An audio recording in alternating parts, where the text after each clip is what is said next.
नमस्कार मंडळी, सोनालीज रेसिपीजमध्ये तुमच्या सर्वांचं मनापासून स्वागत। मिरची पकोडा बनवण्यासाठी सर्वात आधी आपल्याला इथे अशा भावनगरी मिरच्या घ्यायच्या आहेत आणि त्याचबरोबर 2 मोठे बटाटे मी इथे उकडून घेतलेले आहेत।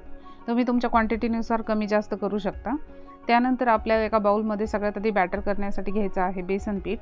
त्यामध्ये टाकायचं आहे तांदळाचं पीठ। साधारण 1 वाटी बेसन पिठाला अर्धी वाटी तांदळाचं पीठ लागणार आहे। त्याने भजी कुरकुरीत होतात।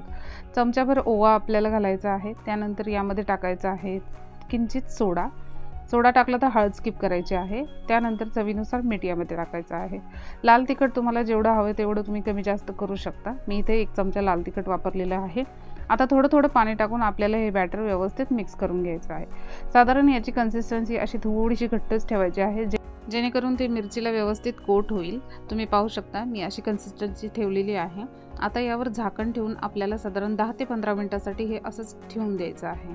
त्यानंतर या ज्या मिरच्या आहेत याला मध्ये एक कट करून आपल्याला घ्यायचं आहे। अशा पद्धतीने कट केल्याच्या नंतर यामध्ये ज्या एक्स्ट्रा बिया आहेत त्या सर्व आपल्याला काढून टाकायच्या आहेत। जितक्या जमेल तेवढ्या काढू शकता तुम्ही, थोड्या राहिल्या तरी काही हरकत नाही।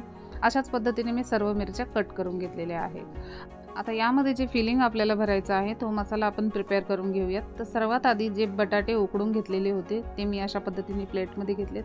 मी आधी बटाटे क्रश करून घेते, म्हणजे मला मसाला वगैरे जे काही इन्ग्रेडियंट्स आपण त्यामध्ये टाकणार आहोत ते मिक्स करायला सोपं जाईल। तर मी नेहमी आधी बटाटे क्रश करून घेते। त्यानंतर आपल्याला त्यामध्ये टाकायचे आहे मिरची पावडर। तर तुम्ही तुमच्या चॉईसनुसार कमी जास्त करू शकता। त्यानंतर 1 चमचा आमचूर पावडर टाकायची आहे, त्याने चव अगदी उत्तम येते। 1 चमचा हळद टाकल्याच्या नंतर आपल्याला यामध्ये चवीनुसार मीठ ॲड करायचं आहे। आता हे सर्व जिन्नस टाकल्याच्या नंतर यावर ताजी फ्रेश कोथिंबीर बारीक चिरून घालायची आहे आणि हे सर्व आपल्याला स्मॅशरने मिक्स करायचं आहे। स्मॅशरने नाही जमलं तर तुम्ही हाताने मिक्स करून घेऊ शकता। आता हा मसाला आपला तयार झालेला आहे। आता ज्या स्लिट केलेल्या मिरच्या आहेत त्यामध्ये आपल्याला हे सारण अशा पद्धतीने भरून घ्यायचं आहे, फिल करून घ्यायचं आहे। तर थोडं करून व्यवस्थित दाबून तुम्ही हे सारण व्यवस्थित भरून घ्यायचं आहे। अशा पद्धतीने मी सर्व मिरच्यांमध्ये हे सारण भरून रेडी केलेलं आहे। आता जे बेसनाचं बॅटर आपण बनवलेलं आहे त्यामध्ये ताजी कोथिंबीर घालायची आहे। मी नंतर घालते कारण कोथिंबीर थोडीशी काळी पडू शकते। तर तुम्हाला जशी हवी तशी तुम्ही घालू शकता। आता यामध्ये या मसाला भरलेल्या मिरची व्यवस्थित बुडवून त्याला ते बॅटर संपूर्णपणे कोट होईल अशा पद्धतीने घ्यायचं आहे। आणि इकडे मी ऑलरेडी तेल तापायला ठेवलेलं आहे। तेल छान तापलं की यामध्ये या मिरच्या म्हणजे बॅटरमध्ये बुडवलेल्या मिरच्या आपल्याला हळूवारपणे सोडायच्या आहेत। तर आता ही कढई मला ॲक्च्युली भाजीसाठी लागत होती, त्यामुळे मला इमर्जन्सीमध्ये दुसरी कढई ठेवावी लागली, जी की माझी लोखंडाची कढई म्हणजे नेहमीची तळणीची कढई आहे।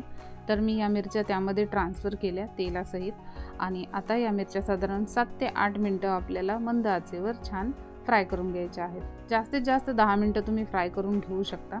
तर आता या काढून घेऊन टिश्यू पेपरवर याचं ऑइल व्यवस्थित सोक करून गरमागरम सर्व करूयात।